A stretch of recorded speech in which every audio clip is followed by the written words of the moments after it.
현대인들은 진리라는 주제가 나오면 따분해합니다. 그리고 나랑 진리가 무슨 관계야? 이렇게 생각합니다. 진리가 과연 있나요? 묻기도 하고, 나랑 싸우고 싶으면 진리 얘기하세요. 이렇게 대꾸하기도 합니다. 진리는 상대적이라 논쟁하기 좋다는 것입니다.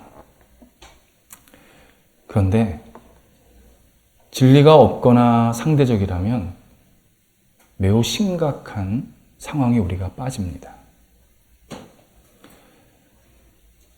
내가 왜 다른 사람의 생명을 존중해야 하는지, 내가 왜 세상을 파괴하는 게 잘못된 것인지, 내 마음대로 사는 것이 뭐가 문제인지 이에 대한 답이 없어집니다. 진리가 없으면 아마 우리 모두는 이 자리에 앉아 있을 수도 없습니다. 어떤 분은 그런 거는 인간의 상식과 법에 당연히 그렇게 하라고 돼 있으니까 따르는 거 아닙니까? 그렇게 반문합니다. 맞습니다.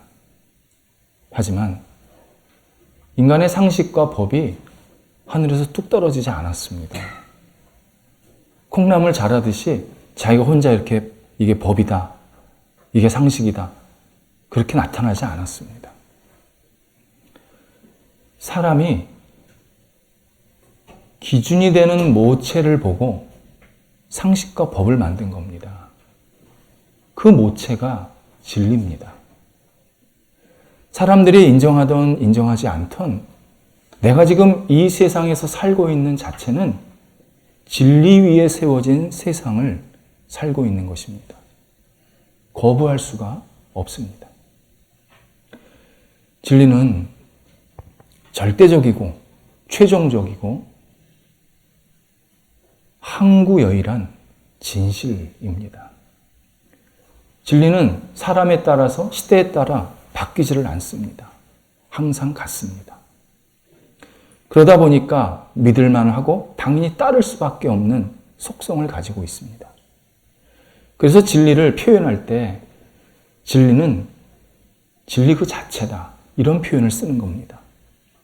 진리는 뭐에 의해서 증명돼서 진리가 되는 게 아니라 진리 자체가 궁극적인 가치를 가져서 많은 사람들이 그것을 따를 수밖에 없다, 이런 의미가 담겨져 있습니다. 세상에서 유일하게 진리를 언급하는 책이 성경책입니다.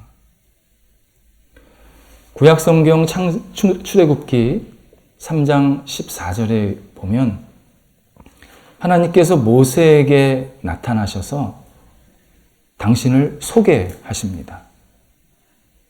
나는 스스로 있는 자다. 이 뜻은 나는 나 자체다. 나는 진리다. 이렇게 말씀하신 겁니다. 신약성경으로 넘어오면 예수님께서 요한복음 14장 6절에서 나는 길이요 진리요 생명이다 단언하십니다. 조금 뒤에 가면 14장 17절에 가면 예수님께서 성령을 두시고 이분은 진리의 영이다. 하나님과 예수님과 성령님은 진리이다. 이렇게 아주 가감없이 우리들한테 전언해주는 책이 성경입니다. 특별히 성경은 하나님의 이야기로 가득 차 있기 때문에 진리의 책입니다. 우리가 세상 법을 몰라도, 세상에 대한 지식이 없어도 내가 하나님을 진실하게 믿고 그리고 하나님의 말씀인 성경대로 살면 상식을 뛰어넘어서 상식보다 훨씬 높은 대단한 성숙한 인생을 살게 됩니다.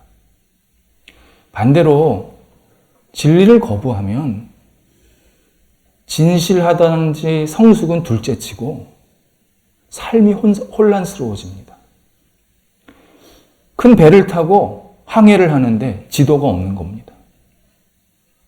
내가 열심히 노를 젓는데, 열심히 살긴 사는데 내가 지금 어디 있는지, 어디로 가야 되는지 아무것도 모릅니다. 그냥 모든 게 다 어둡습니다.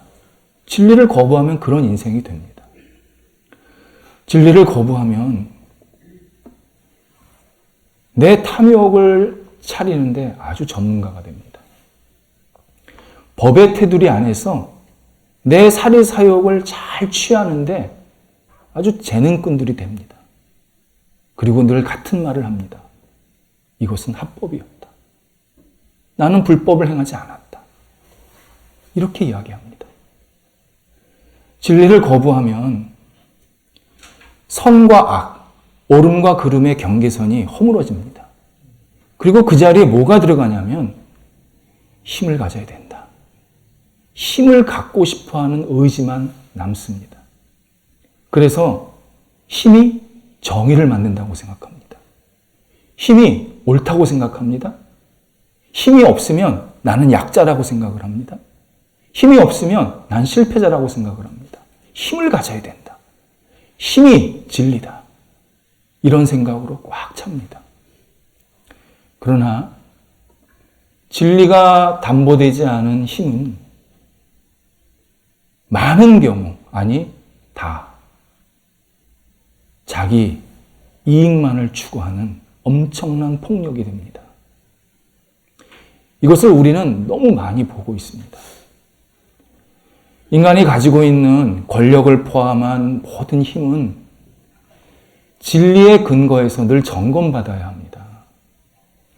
내가 가지고 있는 이 힘을 어떻게 사용해야 되나? 내가 가지고 있는 그 힘, 그것이 돈이 됐던, 지식이 됐던, 권력이 됐던, 그 무엇이 됐던, 이것을 어떤 방향으로 사용해야 되나를 점검하는 것은 바로 진리를 통해서 가능합니다. 진리 없이 힘을 가지려고 한다. 진리 없이 정의를 이루려고 한다. 불가능한 얘기입니다.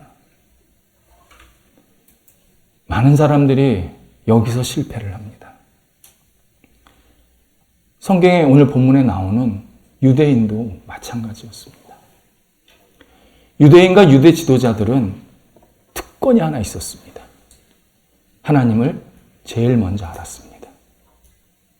우리는 하나님께서 특별히 선택하신 백성이다. 이런 자부심, 이 특권이 있었습니다. 이건 정말 대단한 힘이었습니다. 그런데 이 힘을 끊임없이 하나님의 뜻에 맞게 수정을 해야 됐습니다. 하지만 그 특권 자체가 이들에게 진리가 되어버렸습니다. 하나님은 이스라엘 백성들만 내 자녀로 삼으시려고 하는 것이 아니라 온 인류를 당신의 자녀로 삼으실 계획이 있으셨습니다. 그래서 그 계획을 이루시기 위해 예수님께서 이 땅에 오신 겁니다.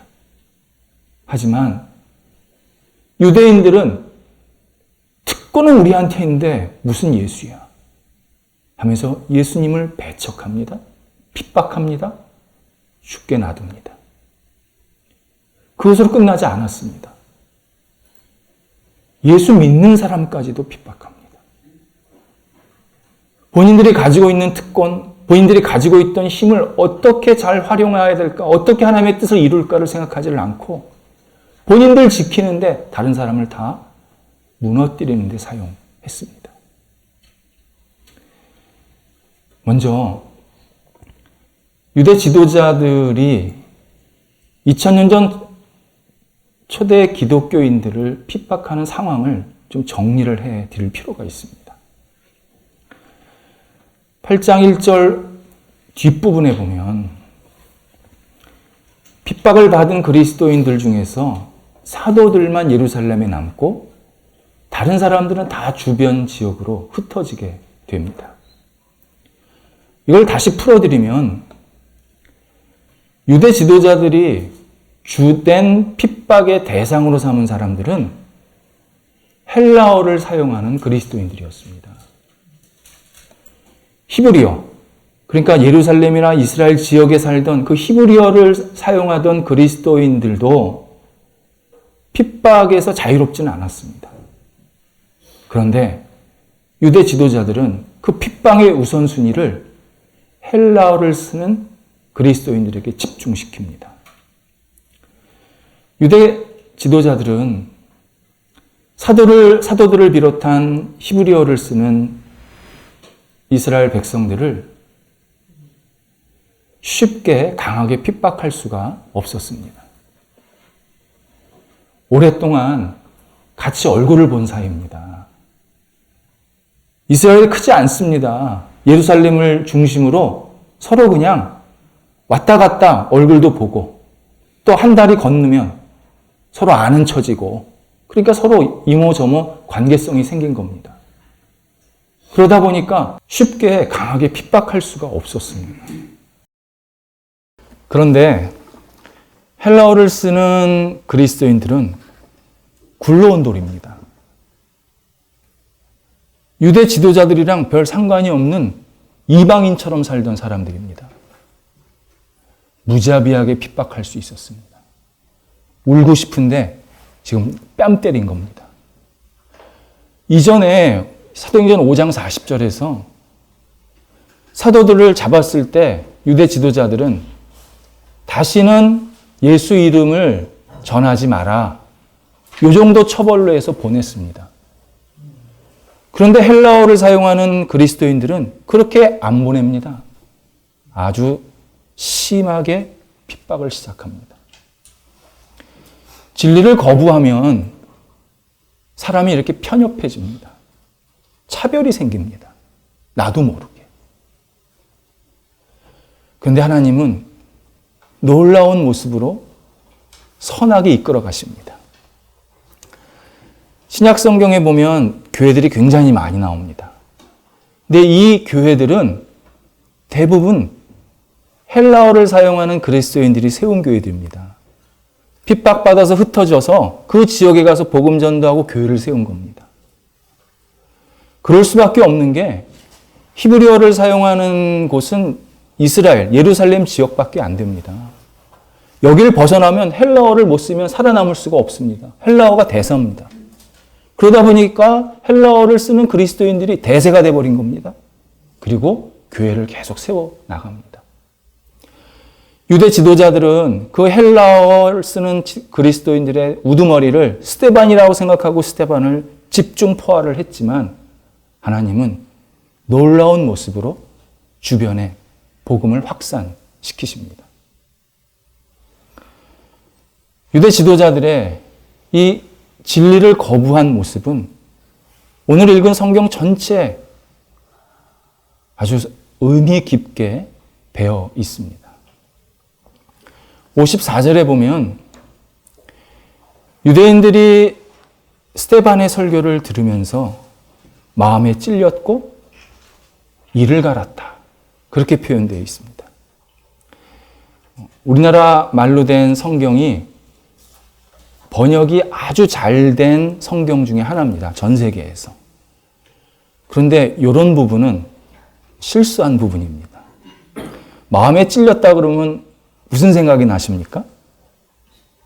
양심의 가책을 느꼈다. 그죠? 근데 그런 뜻이 아닙니다. 굉장히 뜻을 약화시켰습니다. 마음을 망치로 뚫렸다는 겁니다. 경노, 분노를 일으켰다는 겁니다. 참을 수 없을 정도로, 주체할 수 없을 정도로 분노가 이들에게 끌어올랐다는 겁니다. 이를 갈았다. 전쟁에서 상대방을 죽이지 않으면 내가 죽습니다. 그런 악한 감정을 나타내는 표현입니다. 스데반에 대해서 쟤를 죽이지 않으면 우리가 죽는다. 그런 생각을 가졌다는 겁니다. 유대 지도자들은 지금 굉장히 감성적으로, 감정적으로 격해 있습니다. 그리고 감정적으로 좀 대화하고 있습니다. 진리를 거부하면 어떤 일이 벌어질 때 늘 감정이 앞섭니다. 먼저 차분하게 생각하고 어떻게 될지를 생각하지 않고 감정이 앞서서 막 서로 싸우자고 덤벼듭니다. 57절에 보면 더 부정적인 모습이 심화가 되고 있습니다. 유대 지도자들은 큰 소리를 쳤다. 귀를 닫았다. 그리고 달려들었다고 합니다. 큰 소리를 쳤다는 것은 우리가 뭘 잘못했냐? 더 큰 소리를 냈다는 겁니다. 진리를 거부하면 자기 반성하지 않습니다. 진리를 거절을 하면 자기 스스로 잘못한 것에 대한 인정이 없습니다. 귀를 닫았다. 내가 옳은데 왜 네 말을 듣냐? 듣지 않았다는 겁니다. 진리를 거부하면 마음이 경직됩니다. 그리고 폐쇄적으로 사람이 바뀝니다. 그래서 잘 듣는 사람이 은혜가 있는 사람입니다. 누군가 나한테 이야기를 해줄 때 나 정말 잘못되라고 얘기하는 사람이 몇 사람이나 됩니까? 나 잘 되라고 나 걱정돼서 얘기하는 게 대부분인데 듣는 나는 늘 기분이 나쁩니다. 그리고 듣지 않습니다. 진리를 거부한 사람의 모습입니다.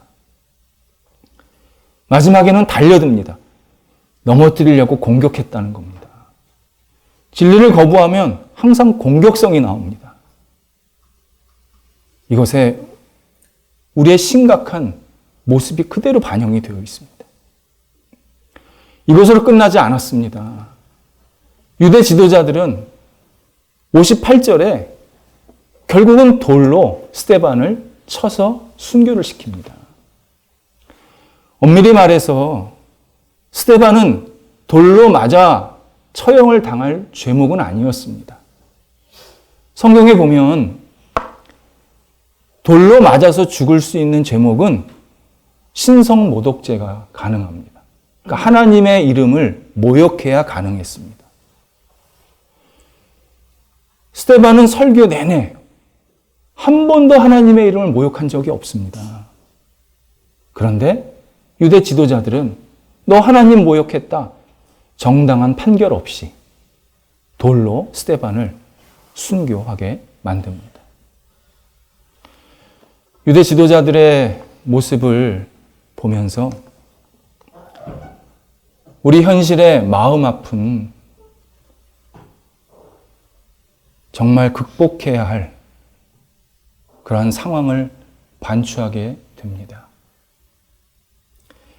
현대의 기술은 사람들로 하여금 더 넓은 영역에서 범죄하게 만들고 더 많은 피해자를 만들고 더 깊은 상처를 주는데 굉장히 일조를 하고 있습니다. 그 대표적인 기술이 인터넷 기술입니다. 온라인상에서 개인은 숫자와 기호화됩니다. 나의 실체를 아이디라는 가면에 싹 숨기고 내가 누군지를 모르게 됩니다. 그러다 보니까 쉽게 익명성과 집단성을 갖게 됩니다. 내 얼굴이 드러나지 않는다. 내 이름이 드러나지 않는다. 내가 누구인지 모른다라는 이 점을 악용해서 내가 기분 나쁜 사람, 나를 반대하는 사람, 나에게 뭐라고 했던 사람, 이런 사람을 무차별적으로 공격하는 수단이 되고 있습니다. 대표적으로 인터넷으로 신상 털기가 있습니다. 신상 털기 아십니까?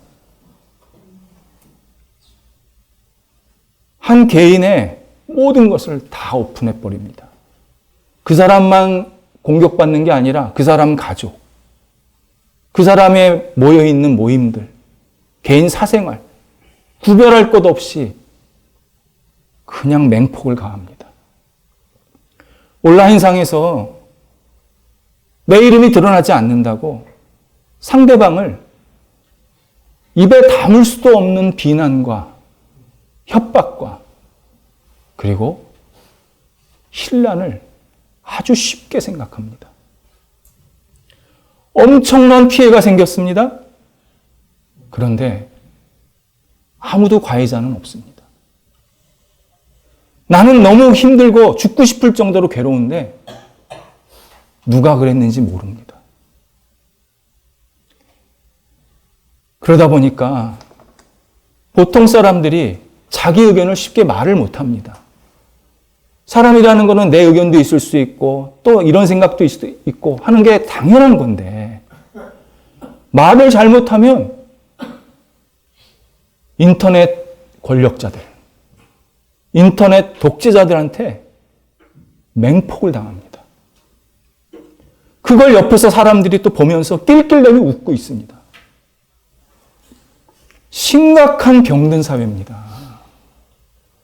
정상적이지 않습니다.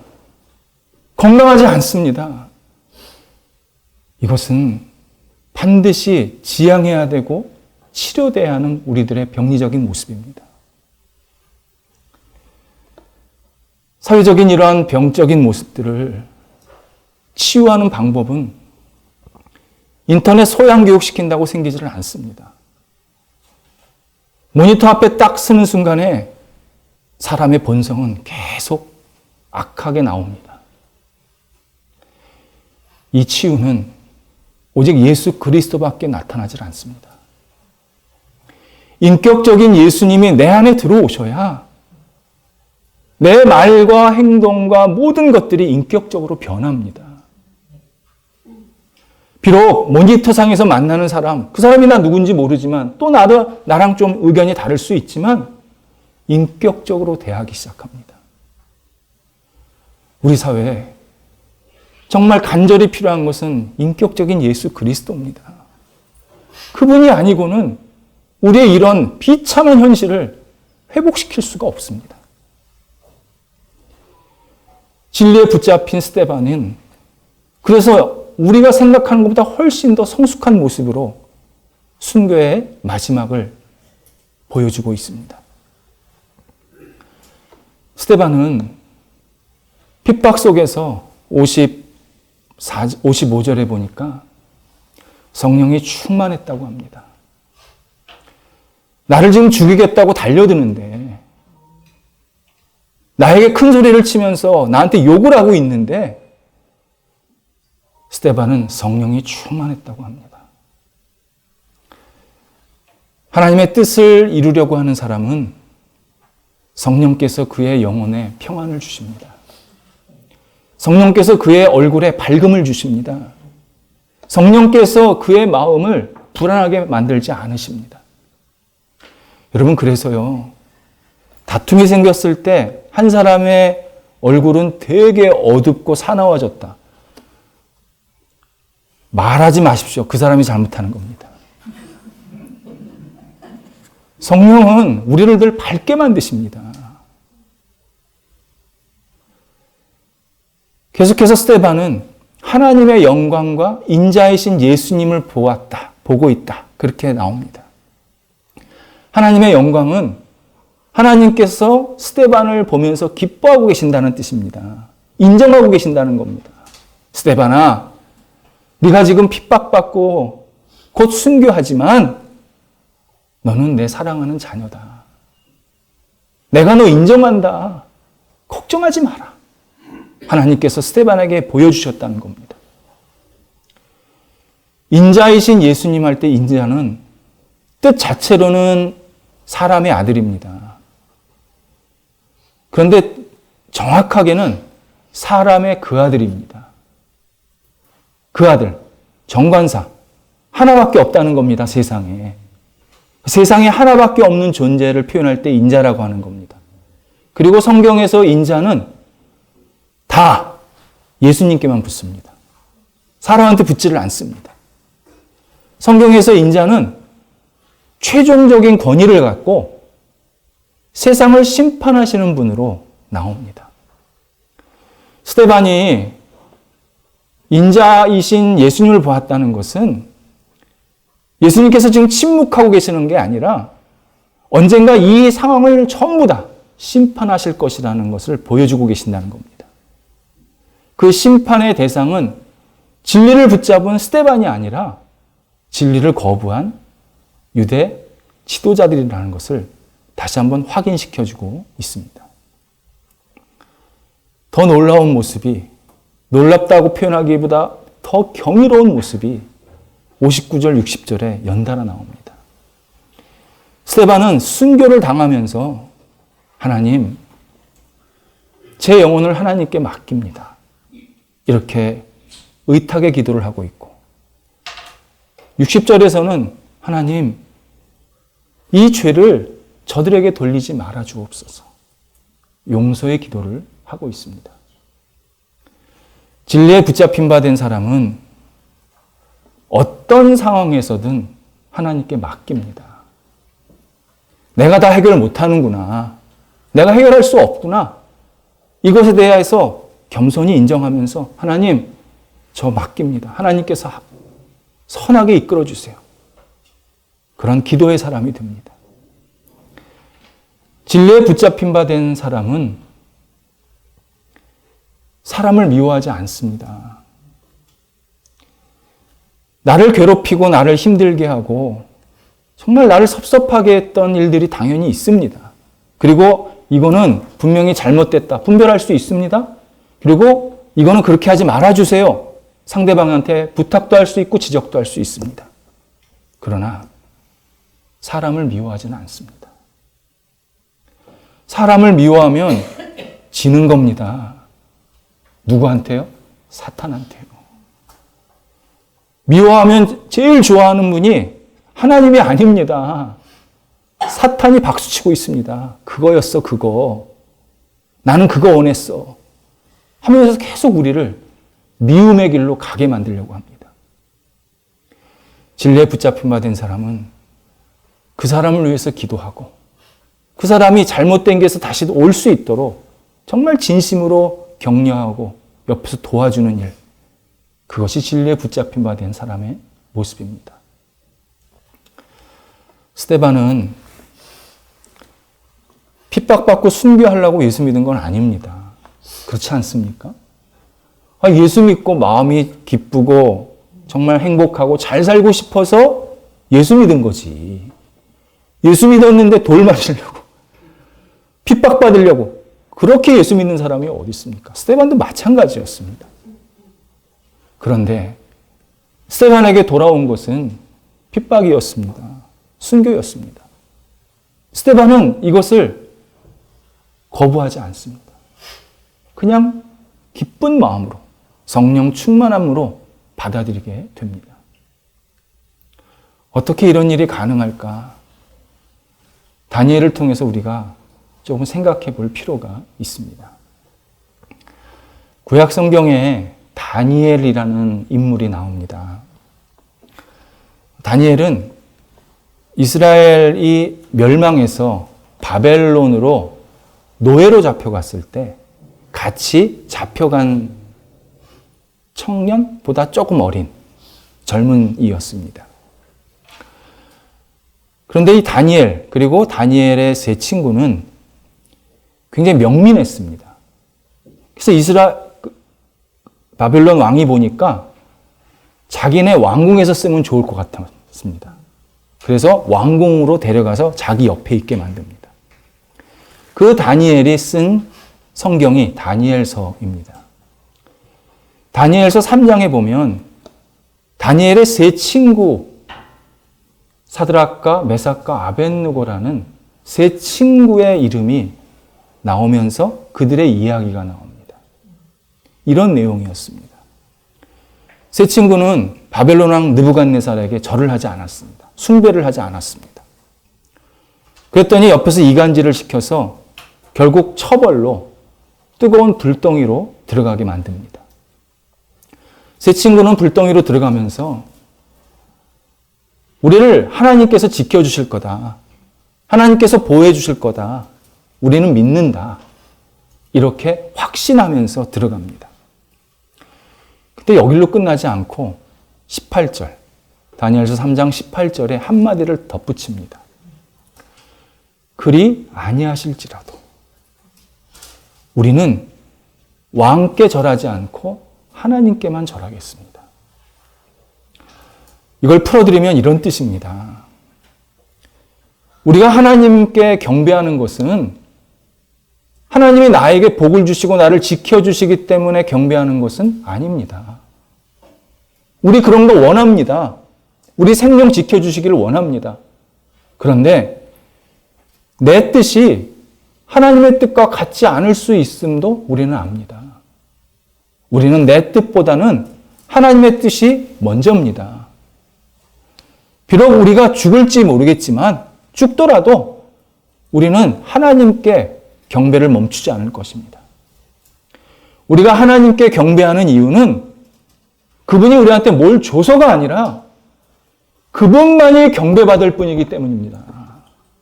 그분만이 세상의 진리이신 하나님이기 때문입니다. 그분만이 나의 예배의 대상이기 때문입니다. 그래서 나는 그분만 경배할 겁니다. 이렇게 세 친구가 고백하는 것입니다. 우리가 신앙생활을 하다 보면 간절한 마음으로 계획을 갖고 기도하는 내용들이 있습니다.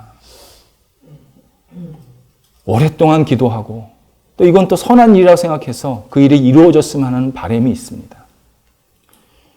근데 그 계획이 잘 이루어질 때도 있지만 때로는 내 계획과 전혀 관계없이 가기도 하고 안 이루어지기도 하고 더디 가는 것도 보이는 것, 그러한 일들을 경험하게 됩니다. 그때 하나님을 놓치지 마시기 바랍니다. 하나님의 뜻이 내 뜻보다 더 우선이고 더 안전하다라는 것을 확신하시기 바랍니다. 만약 하나님이 내 계획대로 계속 움직이기만을 바라면 그분은 진리이신 하나님을 믿는 게 아니라 내가 만든 하나님을 믿고 있는 가능성이 높습니다. 내가 만든 하나님을 믿으면 첫 번째 나오는 반응이 불평입니다. 내가 이렇게 열심히 기도하고 이렇게 하나님 앞에 간구했는데 왜 안 들어주십니까? 하나님께 항의를 합니다. 그 다음 나오는 모습이 자책입니다. 내가 조금 더 열심히 했었어야 되는데. 내가 그때 그렇게 했었어야 되는데. 내가 이거를 이렇게 처리했었어야 되는데. 하면서 자기 스스로를 잘못했다. 그 계획을 이루는데 잘못했다고 자책을 합니다. 내가 만든 하나님을 믿게 되면 이 불평과 자책 사이를 왔다 갔다 하는 셔틀버스를 타고 다니는 신앙인이 됩니다. 오늘은 불평했다가 내일은 자책했다가 오늘은 항의했다가 내일은 열등감 빠졌다가 이게 죽인지 밥인지 신앙이 아무것도 생기질 않습니다. 우리가 믿는 하나님은 진리의 하나님입니다. 그분 자체가 나를 너무 사랑하시고 나를 너무 잘하시고 나보다 나를 더 아름답게 이끌어 가시는 위대하신 분입니다. 스데반은 그 진리의 하나님을 붙잡고 이 어려움을 넉넉히 이겨내고 있습니다. 우리가 이 땅에 살면서 진리의 하나님을 붙잡고 살면 지금은 내가 이해가 되지 않는 일이 생기고 속상한 일도 생기고 어려운 일도 생기지만 불안해하지는 않습니다. 그리고 담대하게 한 발자국 한 발자국 앞을 향해서 나가게 됩니다. 우리의 이런 삶을 보면서 사람들은 예수님이 구원자이시나 보다. 하나님이 진짜 진리이신가 보다. 이렇게 점점 확산되는 놀라운 경험을 하게 될 것입니다. 기도하겠습니다. 하나님, 저희들을 사랑하셔서 오늘도 주님 앞에 예배드릴 수 있게 하신 것 감사합니다. 진리이신 하나님, 우리의 영원토록 주인 되어 주시옵시고 우리의 삶의 모든 환경들과 어려움들과 장애물들을 나사렛 예수 그리스도 진리의 이름으로 넉넉히 이겨낼 수 있도록 인도하여 주시옵소서. 진리를 놓치지 않게 하여 주옵소서. 예수 그리스도 안에 거하는 것을 놓치지 않게 하여 주옵소서. 성령께서 나를 붙잡고 계심을 확신하면서 날마다 우리의 길을 담대히 나가는 저희들이 되도록 인도하여 주옵소서. 그리하여 이 세상의 어두움을 예수 그리스도의 능력으로, 사랑으로, 은혜로 치유해 나가는 저희들이 되도록 역사하여 주옵소서. 예수님의 이름으로 기도드립니다. 아멘.